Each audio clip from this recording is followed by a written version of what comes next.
So yun, good morning guys. Ayan, muulan, nandito ako sa Shell. So biyahe tayo ngayon. Tara. Ayan, so meron akong pick up dito lang. Del Monte lang ito.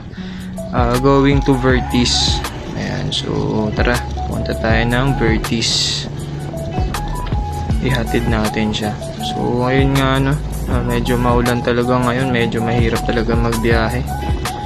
At ayun, kailangan natin gawin to kasi ito ang ating pinakatrabaho.